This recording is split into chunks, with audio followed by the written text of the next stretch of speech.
யாருக்கு என்னமோ தெரியல. ஆனா போலாண்டோட வயித்துல பயங்கரமா புலி கரிக்குது அப்படின்னு மாற்றுக்கிறதே இல்ல. இல்ல பிரிகாஷனா ஒரு முன் காப்போமா அப்படின்ற கேள்விகள் இருக்கு. ஏன்னா இதுவரைக்கும் இப்படி நடந்தது இல்ல. இப்போ போலாண்டு தான் வந்து பாத்தீங்கன்னா இந்த உலகத்திலேயே நம்பர் ஒன் டிஃபென்ஸ் இம்போர்ட்ல வந்து பாத்தீங்கன்னா ரெக்கார்டு பண்ணிக்கிறாங்க. 7.3 பில்லியன் அளவுக்கான வர்த்தகம் டிஃபென்ஸ்க்காக செஞ்சிருக்காங்க. அதிக அளவுல ஆயுதத்தை வாங்கி குமிச்சிருக்காங்க அப்படிங்கிற தகவல்கள் வந்துகிட்டு இருக்கு. ரெண்டாவது வந்து பாத்தீங்கன்னா நம்ம 6.2 பில்லியன் அப்படிங்கிற சொல்லப்பட்டது அமெரிக்கன் டாலர் அளவுல மதிப்புல சொல்லிட்டு இருக்காங்க. இரு நாடுகள் இருக்கும். அது மட்டும் இல்லாம இந்த வருஷத்துல கான்ட்ராக்ட் பாருங்க ஜனவரி மாசமே முடியல. 15 பில்லியனுக்கு கான்ட்ராக்ட் புதுசா போட்டாங்க. இதுலயும் ரெக்கார்டு பண்ணிக்கிறாங்க அப்படிங்கிறது போல ஸ்டேட்மெண்ட்ஸ் எல்லாம் வந்துகிட்டு இருக்கு. போலாண்ட் அதிக அளவுல தயாராகுறாங்க. டிஃபெண்ட் பண்றதுக்கா இல்ல டிஃபீட் பண்றதுக்கா அப்படிங்கறது வெயிட் பண்ணி தான் பார்க்கணும். சரி, ஓகே. அப்படியே நம்ம செய்திகளுக்குள்ள போக ஆரம்பிச்சிடலாம். முதல்ல அமெரிக்கால இருந்து வரலாம். அமெரிக்கால நிறைய செய்திகள் நடக்குதுங்க. செய்திகள் கொடுக்கறதே அமெரிக்கா தான். பட் இருந்தாலும் அந்த தெய்வத்தை பத்தியே குறை சொல்ல வேண்டிய கடமைச்சு கட்டாயத்துக்கு தள்ளப்பட்டிருக்கோம். இருந்தாலும் பரவாயில்ல, அந்த தெய்வம் என்ன செஞ்சிருக்கு அப்படிங்கிறது பார்க்க ஆரம்பிச்சிடலாம். அதாவது அமெரிக்கால ஒரு பாட் இருக்கு. சாட் ஜிபிடி மாதிரி ஒரு ஏஐ இருக்கு. பாவம் ஏன் தான் கண்டுபிடிச்சா அப்படிங்கிறது போல இன்னி வரைக்கும் அவங்க வருத்தப்பட்டு இருப்பாங்க. அதாவது யாருன்னா கூகுள் தரப்புல இருந்து தான் பாடு அப்படின்னு வந்துச்சு. அது படாத பாடு பட்டுச்சு, படுத்திடுச்சு. ஏகப்பட்ட சிக்கல்கள் உருவாயிருச்சு கூகுளுக்கு. இப்ப அதை வந்து பேர்லாம் மாத்தி என்னென்னமோ செஞ்சு பார்த்தாங்க. அது ரொம்ப ரேசிஸ்டுங்க அப்படிங்கிறது போல பேர்லாம் வந்து பாத்தீங்கன்னா வாங்கியிருந்தது. இப்ப அது ஜெமினி அப்படிங்கிறத மாத்தினா அது பெரிய ஹேக்கரா இருக்கும் போல இருக்குதே அப்படிங்கிறது போல கேள்விகள்லாம் வர ஆரம்பிச்சிருக்கு. ஏன்னா 20க்கும் மேற்பட்ட நாடுகள்ல இருந்த ஹேக்கர்ஸ் வந்து பாத்தீங்கன்னா ஜெமினியை வந்து பாத்தீங்கன்னா யூஸ் பண்ணி ஹேக் பண்ணிக்கிறாங்க அப்படின்ற குற்றச்சாட்டுகள் பல அனலிஸ்ட் வந்து செய்திகள்லாம் பார்க்க முடியுது. கருத்துக்கள் வந்துகிட்டு இருக்கு. இது எப்படி ஹேண்டில் பண்ண போறாங்க அப்படிங்கறதான் தெரியல. அதாவது செய்திகள் வந்து பாத்தீங்கன்னா அமெரிக்கால கொஞ்ச நாளைக்கு முன்னாடி வந்து ஜெனட் எலன், இப்போ அதாவது அமெரிக்காவோட ட்ரஸ்ட் டிபார்ட்மெண்டா இருந்தாங்க இல்லையா, அவங்களோட மெயில் எல்லாம் வந்து ஹேக் பண்ணிட்டாங்க. பெருமளவுல சில டேட்டாஸ் எல்லாம் ஹேக் பண்ணிட்டாங்க. அது சைனீஸ் ஹேக்கர்ஸ் அப்படின்னாங்க. எங்க உங்களோட ஏஐயே ஹேக்கிங்கா இருக்கும் போல தெரியுது அப்படிங்கிறது போல இப்போ பல அனலிஸ்ட் வந்து கருத்துக்கள் இருக்கு.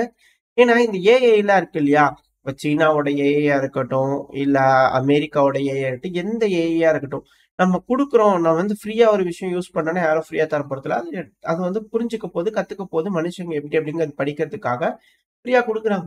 ஃப்ரீ வெர்ஷன் தனியா இருக்கும். ஸோ அதை நம்ம பயன்படுத்துறோம் அப்படின்னா ஏன்னா நான் டீப் ஸ்டிக் பத்தி பேசும்போது சில நபர்கள்ட்ட இருந்து கத்துக்கள் இருந்து ஏன்ப்பா சைனா அதை வந்து ப்ரொமோட் பண்ற அப்படிங்கிறதோட ப்ரொமோஷனுக்கா இல்ல, நார்மலா வந்து பாத்தீங்கன்னா எந்த நாட்டோடதா இருந்தாலும் அது இப்படித்தான். அஹ் அது வந்து பாத்தீங்கன்னா தெரிஞ்சுக்கும் நம்ம கிட்ட இருந்து நம்ம எப்படி யோசிக்கிறோம், என்ன பண்றோம், என்ன கேட்கிறோம் அப்படிங்கிற பாடம் அது வந்து கத்துக்கு தான் போகுது. அது எந்த ஒரு மாற்றமே இல்லை. அதுக்காக நம்ம அதை பயன்படுத்தாம இருக்கிறதும் அது இதுதான். அது குடுக்குறாங்க அப்படின்னா நம்ம பயன்படுத்திக்கலாம். நம்மளுக்கு எப்படி தேவையா இருக்கு. அது தேவையில்லாத விஷயங்கள்லாம் போய் அதுகிட்ட கேட்டு எல்லாம் பண்றதை விட நம்மளோட வேலைக்கு எது யூஸ்ஃபுல்லா இருக்கும். இப்போ உதாரணத்துக்கு கோடர்ஸா இருக்கிறாங்கன்னு வச்சுக்கோங்க. எனக்கு தெரிஞ்சா நான் சொல்றேன். கோடிங் இருக்குதுன்னு வச்சுக்கோங்களேன். ஸோ கோடிங் நம்ம போறதுக்கு எப்படி யூஸ் பண்ணிக்கலான்ற அந்த மெத்தடாலஜில யூஸ் பண்ணி நம்ம பயன்படுத்திக்கிட்டு வந்தோம்னா சேஃபா தான் இருக்கும். பெரும்பாலான நம்மளோட இது சிஸ்டம்ல இன்ஸ்டால் பண்ணி எல்லா ஆக்சஸும் கொடுக்குறது இது போல விஷயங்கள் இல்லாம வெப்சைட்ல போறீங்களா, சேட் பண்ணீங்களா, உங்களுக்கு வேணுங்கிற கேள்வி கேட்கிறீங்களா, அதுக்கேற்ற மாதிரி பயன்படுத்திக்கிட்டா பரவாயில்ல. இல்லைன்னா சிக்கல் தான். எதுவா இருந்தாலும் சிக்கல் தான். அது நம்ம நாட்டுல இருக்கக்கூடிய ஒரு ஏஐ அப்படின்னா நம்ம ஓகே செய்யலாம். இல்ல அப்படின்னா அது ப்ரொபகேண்டா பரப்புறதுக்கு யூஸ் ஆகும். அப்படிங்கிற பல விஷயங்கள் இருக்கு. நம்ம ஏன் போயிட்டு அதுகிட்ட அதெல்லாம் கேட்டுட்டு செய்திகள்லாம் ஏன் போய் கேட்டுக்கிட்டு அதெல்லாம் அதை கேட்காதீங்க. அதுக்கு பதிலா நம்மளுக்கு என்ன தேவைப்படுதோ அதற்கு மட்டும் அதை யூஸ் பண்ணிக்கங்க. அவ்வளவுதான். அதை நம்ம யூஸ் பண்ணிக்க போது நம்மளும் பதிலுக்கு அதை யூஸ் பண்ணிக்க வேண்டியதுதான். என்ன பண்றது, வேற வழி இல்ல. வெயிட் பண்ணி பார்ப்போம். நம்மளோட சயின்டிஸ்ட் யாராவது இது போல ஐடி இருக்கக்கூடிய பிரபலங்கள் ஏதாவது வந்து பாத்தீங்கன்னா ஜியோ தரப்புலாம் சபதம் எடுத்திருந்தாங்க. ஏதாவது ஒருத்தங்க ஏஐ கண்டுபிடிக்கிறாங்களா என்ன ஏதுங்கெல்லாம் பார்த்துடலாம். ஆனா ஏஐங்கிறது என்னைக்கா இருந்தாலும் சிக்கல் தான். எந்த ஒரு மாற்று கருத்துமே இல்லை. கமெண்ட் செக்ஷன் வந்தீங்க, அதை நான் கிளாரிஃபை பண்ணணும்னு நினைச்சேன். கிளாரிஃபை பண்ணிப்பேன்னு நினைக்கிறேன். சரி, ஓகே. உங்களோட கருத்துக்கள் இதா இருந்தாலும் கமெண்ட் செக்ஷன் சொல்லுங்க. இப்ப நம்ம அடுத்த செய்திகளுக்கு போலாம். ரெண்டாவது வந்து பாத்தீங்கன்னா இந்த சீனால இந்த 6th ஜெனரேஷன் விமானத்தை வந்து பாத்தீங்கன்னா எடுத்துட்டு அங்கிட்டு இங்கிட்டு ஓட்டிட்டு இருக்கிறாங்கன்னா காண்டு எனக்கே இருந்தது. இதே போல காண்டு இருந்திருக்கும் போல இருக்குது. இப்போ அது போல இணையத்துல வந்து பாத்தீங்கன்னா ஒரு 6ஆம் தலைமுறை போர் விமானம் பார்க்கிறதுக்கு கேவலமா இருக்கு. அது கிராஸ் ஆயிடும்ன்றதுக்காக நான் வேண்டிக்கிறேன் அப்படின்னு சொன்னாங்க. எந்த நேரத்துல இப்படி வாய் வச்சாங்களோ தெரியல. அலாஸ்கால வந்து பாத்தீங்கன்னா F-35 ஒண்ணு கிராஸ் ஆயிடுச்சு. ஏன்னா அந்த விமானத்தோட கம்பேர் பண்ணிக்கிறது F-35 கம்பேர் பண்ணும்போது உங்களோட விமானம் கேவலமா இருக்கு அப்படின்னு சொல்லியிருப்பாங்க. இப்ப அலாஸ்கால வந்து பாத்தீங்கன்னா அது கிராஷ் ஆயிடுச்சு. என்னப்பா அப்படிங்கிறது போல இருக்கு. அது கீழே டேக் பண்ணியிருந்தாங்க. விமானி தப்பிச்சிட்டாரு. ஆனா அது பாத்தீங்கன்னா அப்படியே சொருட்டி புரண்டு வந்து அப்படியே உழுகுது. இது பார்த்தா விமானமா? அதாவது ஃபிளைட் கண்ட்ரோல்ஸ்ல ஏதோ ஒரு இஷ்யூ இது போல நடக்குது அப்படிங்கிற புரிஞ்சுக்க முடியுது. மால் ஃபங்க்ஷன் அதிக அளவுல ஆயிட்டு இருக்கு அப்படிங்கிற குற்றச்சாட்டுகள் வருது. நம்மளுக்கு வேற அதிகமா வாங்கணும்னு வேற சொல்லிட்டு இருக்கிறாங்களே. அமெரிக்காவோட ஸ்டாண்டர்ட்ஸ் இப்போ அப்படியே மெல்ல மெல்லமா கீழ இறங்குற மாதிரி தெரியுதே அப்படிங்கிற கேள்விகள்லாம் இருக்கு. என்ன ஏதுங்கிறதுலாம் தெரியல. வெயிட் பண்ணி பார்ப்போம். நம்ம நாடு என்ன மாதிரியான முடிவுகள் எடுக்க போறாங்க. அதிக அளவுல ஆயுதங்கள் அமெரிக்கா கிட்ட இருந்து வாங்குவாங்களா? என்ன ஏதுங்கெல்லாம் நடக்குதுங்கிறதெல்லாம் வெயிட் பண்ணி பார்த்தலாம். அமெரிக்கா கொஞ்சம் சிக்கல் தான். சரியில்லை அப்படின்னு கூட புரிஞ்சுக்க முடியுது. அது மட்டும் இல்லாம MQ-25 ஸ்டிங்ரே ரக ட்ரோன்கள் வந்து பாத்தீங்கன்னா சோதனைக்கு உட்படுத்த போறோம் அப்படிங்கிற செய்திகள்லாம் வந்துகிட்டு இருக்கு. இந்த வருஷத்துக்குள்ள அப்படிங்கிற சொல்றாங்க. கூடிய சீக்கிரத்துல அப்படிங்கிற சொல்றாங்க. வந்துச்சுன்னா அடுத்த பயில பார்க்க ஆரம்பிக்கலாம். MQ-25 ட்ரோன் என்ன செய்யும் அப்படின்னு கேட்டீங்கன்னா, ஒண்ணுமே இல்லைங்க. இப்போ வானத்துல வந்து பறந்துட்டு இருக்குன்னா டேங்கர் பெருமளவுல ஒரு இடத்துல இருந்து இன்னொரு இடத்துக்கு போறதுக்கு ஒரு தொலை தூரத்துக்கு போகணும் அப்படின்னா, ஏர்ல வந்து பாத்தீங்கன்னா ரீஃபில்லிங் பண்றதுக்கு டேங்கர்ஸ்லாம் அதிக அளவுல தேவைப்படுது. இப்ப அதுக்கெல்லாம் அதிகமான ரிசோர்சஸ் மனிதர்கள்லாம் இருக்கிறதுனால ஏகப்பட்ட அளவுக்கு இழப்புகள் சந்திக்கிறதுக்குலாம் ஏகப்பட்ட விஷயங்கள் தேவைப்படும். இதே MQ-25 டேங்கர் ட்ரோனை உருவாக்கிட்டோம் அப்படின்னா, அந்த ட்ரோன்கள் அங்கேயும் இங்கேயும் பறந்துகிட்டு இருக்கும். வேணும்னா அதுகிட்ட போய் நம்மளுக்கு வேணுங்கிற ஃபியூயல் எடுத்துக்கிட்டு நம்ம அதுக்கப்புறம் கன்டினியூ பண்ணலாம். இல்லைன்னா அது பாட்டுக்கு அங்கேயும் இங்கேயும் பறந்துகிட்டு இருக்கும். தேவைப்பட்டோம்னா பறக்க வச்சுக்கலாம். இல்லைன்னா நம்ம கூப்பிட்டு உட்கார வச்சுக்கலாம் அப்படிங்கிறது போல ஒரு ட்ரோன் தான் இது. ரொம்ப யூஸ்ஃபுல்லான ஒரு ட்ரோன். இது கூடிய சீக்கிரத்துல டெஸ்ட் பண்ண போறோம் அப்படிங்கிறதுல சொல்லப்பட்டு வருது. டெஸ்ட் சக்சஸ் ஆகும் பட்சத்துல அடுத்த ஒரு பிரேக் த்ரூ அமெரிக்கா கிடைக்கும் அப்படிங்கறத மாற்று கருத்து இல்ல. சரி, ஓகே. இந்த அமெரிக்கால வந்து பாத்தீங்கன்னா திருமண பக்கம்லாம் டாரிஃப் போட்டுருவேன். ஏய் போட்டுருவேன், வாங்கிக்க இமிகிரண்ட் சைட்ல போட்டுருவேன் டாக்ஸ் அப்படிங்கிறது போல சொல்லிட்டு இருக்கிறாங்க இல்லையா டாரிஃப். இப்போ முட்டையோட விலை வந்து பாத்தீங்கன்னா அமெரிக்கால ஷூட் அப் ஆக போகுது அப்படிங்கிறது போல ப்ரெடிக்ஷன் எல்லாம் வர ஆரம்பிச்சிருக்கு. இது போலதான் அமெரிக்கால எல்லா விலையும் அதிகமாச்சுனாலும் ஆச்சரியப்படுறதுக்கு இல்லை அப்படிங்கிற போல அனலிஸ்ட் இருக்குன்னு சொல்லிட்டு இருக்கிறாங்க. அந்த அளவுக்கு வருமானம் அமெரிக்கர்கள் ஏர்ன் பண்ணிட்டாங்கன்னா ஓகே. அப்படி இல்லைன்னா ரொம்ப சிக்கல் அப்படிங்கிறது போல பல தரப்பு வந்து கருத்துக்கள் இருக்கு. ஏன்னா எல்லா நாடுகளையும் பதிச்சுக்கிறாங்க அப்படிங்கும்போது செல்லாது இல்லையா? அந்த காரணத்தினாலே என்னமோ தெரியல. ஸோ எப்படி இதெல்லாம் ஓவர் கம் பண்ணி வர போறாங்க அப்படிங்கிறது பார்ப்போம். எப்படி இருக்கும் சூழ்நிலையில இருந்தா இந்த யுஎஸ் சைடு வந்து பாத்தீங்கன்னா அமெரிக்க தரப்பு வந்து பிளாக் பண்ணி வச்சிருக்காங்க. இப்போ உக்ரைன் தரப்புல என்ன யோசிக்கிறாங்க அப்படின்னா, ஆட்டி முடிஞ்சதுக்கு அப்புறம் எல்லாம் ரெடி பண்ணிடுவாங்க அப்படிங்கிற நம்பிட்டு இருக்கிறாங்க சிலர்லாம். அப்படிங்கிற தகவல்கள் வந்துகிட்டு இருக்கு. வெயிட் பண்ணி பார்ப்போம். இதெல்லாம் வந்திகள் தான். பட் ஆனா ஜார்ஜியா தரப்பு வந்து என்ன சொல்றாங்க அப்படின்னா, இந்த அமெரிக்கா எய்டுன்னு ஊர்லாம் கொடுத்துட்டு இருந்தாங்க இல்லைங்க, இதை வச்சுதாங்க ஆட்சி கழிச்சிட்டு இருக்காங்க. மக்கள் மத்தியில ப்ரொட்டஸ்ட் உருவாக்கிட்டு இருக்கிறாங்க அப்படின்ற மிக பெரும் குற்றச்சாட்டுகள் வந்து பாத்தீங்கன்னா ஜார்ஜியா தரப்பு வந்து ஸ்டேட்மெண்ட்ஸ் எல்லாம் வந்துகிட்டு இருக்கு. அது மட்டும் இல்லாம இந்த பேஸ்ன்னு சொல்லுவாங்க. யூரோப்பியன் யூனியன்ல வந்து பாத்தீங்கன்னா இணைகிறதுக்காக இருக்கக்கூடிய நாடுகளுக்கு ஒரு அந்தஸ்து கொடுப்பாங்க, பேஸ் அந்தஸ்து. இப்ப அதுல இருந்து நாங்க வித்ட்ரா பண்ண போறோங்க, நீங்க ஓவரா பிளாக்மெயில் பண்றீங்க, அதனால வேண்டாம், எங்களுக்கு நீங்க தேவையே இல்லை. ஃபர்ஸ்ட் அதை நிறுத்துனீங்கன்னா அதுக்கப்புறம் பாத்துக்கலாம். இப்போதைக்கு நாங்க அதுல இருந்து வெளியே வரோம் அப்படிங்கிற போல ஜார்ஜியா தரப்புன்னு சொல்லிக்கிறாங்க. இது யூரோப்புக்கு பின்னடைவா? ஏன்னா பல நாடுகளும் யூரோப்பியன் யூனியன்ல சேரணும்னு ஆசைப்பட்டுட்டு இருக்காங்களே. இந்த சமயத்துல இப்படி ஒரு நாடு எங்களுக்கு நீங்க தேவையில்லைன்னு மூஞ்சில அடிச்ச மாதிரி உதாசீனப்படுத்தினா அது சிக்கலாயிராதா அப்படின்ற ஒரு கேள்விகள் வருது. ஏன்னா திவாலாயிட்டு இருக்கிறாங்க எல்லாரும். So அந்த காரணத்தினால வேண்டாம் அப்படிங்கிறது போல ஜார்ஜியா தரப்பு வந்து ஒதுங்கி நிக்கிறாங்களா அப்படின்னு கேள்விகள் வருது. என்ன செய்ய போறாங்க யூரோப்பியன் யூனியன் அப்படிங்கிறது போல வெயிட் பண்ணி பார்த்தலாம். அடுத்தது நம்ம நார்த் கொரியாவோட கிம் ஜாங் உன் அவர்கள் அவர் தரப்பு வந்து ஸ்டேட்மெண்ட்ஸ் இருக்குது. ஏங்க அணு ஆயுத ப்ரொடக்ஷன் இந்த நியூக்ளியர் என்ரிச்மெண்ட்லாம் வந்து பாத்தீங்கன்னா போன வருஷத்தோட இந்த தடவை கூடுதலா இருக்கணுங்க. ரொம்ப அதிக அளவுல வந்து பாத்தீங்கன்னா தயார் பண்ணி வைக்கணும், பலப்படுத்தணுங்க நம்ம அணு ஆயுத சக்திய அப்படிங்கிற கிம் ஜாங் உன் அவர்கள் திரும்பவும் முடுக்கி விட்டுருக்கிறாரு. எல்லாத்தையும் போய் போய் வேலையை பாருங்க, போங்க போங்க அப்படிங்கிறது போல.